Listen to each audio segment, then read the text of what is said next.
So, the final jobs report of 2025 just dropped, and honestly, it's left a lot of people scratching their heads. You've got some good news on one side, but some really worrying trends on the other. So, what's actually going on?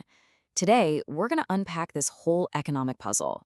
Okay, so let's just dive right in. Here's the core of the confusion. The economy added way fewer jobs than anyone wanted to see. But the unemployment rate actually went down. Now, how on earth can both of those things be true at the exact same time? It seems impossible, right? Well, let's break it down. All right, first, let's talk about the side of the story that has people feeling a little nervous, the weak job growth. And this isn't just about one bad month, you know? It's really the final chapter in a story of a slowdown that's been happening all year. So here's the number that got everybody talking, a gain of only 50,000 jobs in December. That was a bit of a shocker, coming in below what most economists were predicting, and it immediately set off some alarm bells. But that one number doesn't even tell the whole story. When you zoom out and look at the entire year, 2025 officially goes down as the weakest year for job creation since the huge disruption we saw back in 2020. That is a major slowdown.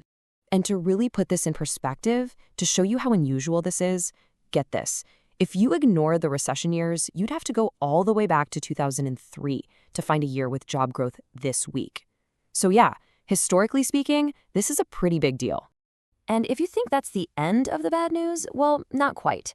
See, the government doesn't just release new data, it also goes back and revises the numbers from past months.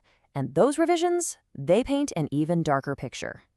Just look at October. The first report said we lost about 105,000 jobs. Bad, but okay.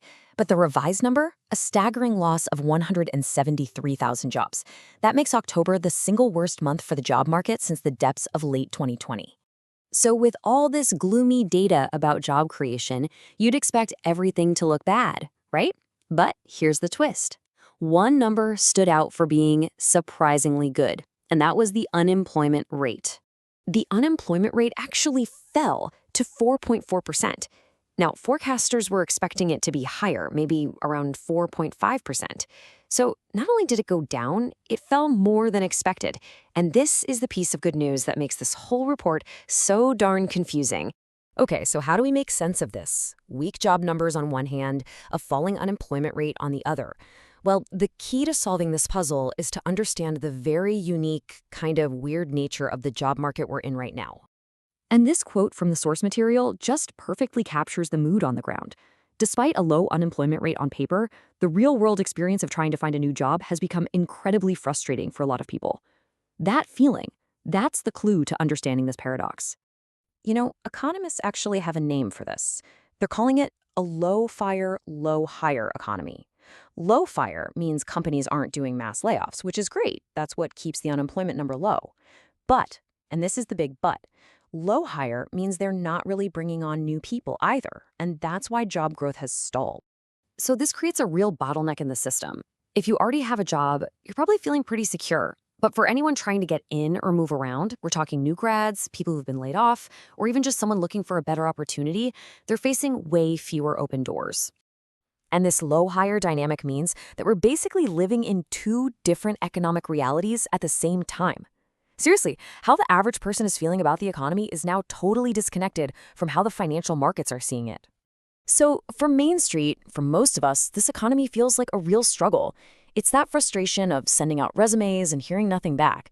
But for Wall Street, they look at the exact same data and see something else. Weak job growth makes them think, aha, the Federal Reserve might cut interest rates soon, which is often seen as a positive for stock. And you could literally see this difference in the market's reaction. Right after this report came out, you'd think stocks would have a bad day, right? Nope. U.S. stock futures actually ticked up a little. Investors were already focused on that potential silver lining. And of course, whenever you get mixed economic data like this, you know what happens next. It immediately gets pulled into the political arena, where the same set of numbers can be spun to tell two completely different stories. For example, in the source material, Republican Congressman Mike Lawler reacted to these weak numbers by blaming the economic policies of the last 4 years, framing it as a time of stagnant economic growth and record inflation. However, the source provided some immediate context right after that. It pointed out that, factually speaking, job creation was actually higher during each of those previous 4 years that were being criticized. And on that second point about inflation, the source also noted that while inflation was definitely high, it wasn't, as a matter of fact, an all-time record for the U.S. economy. Okay, so we've looked at the conflicting numbers, the theory behind it, and even the political spin. So what's the bottom line here? Let's just boil it all down to the key takeaways. Here it is, in 4 simple steps. 1. The job creation numbers were bad. Period. 2. But somehow the unemployment rate also dropped. 3. That contradiction is explained by this low-fire, low-hire economy we're living in. And 4, that's why the experience for job seekers on Main Street feels so completely different from the reaction on Wall Street. And all of this leaves us with one final, pretty big question.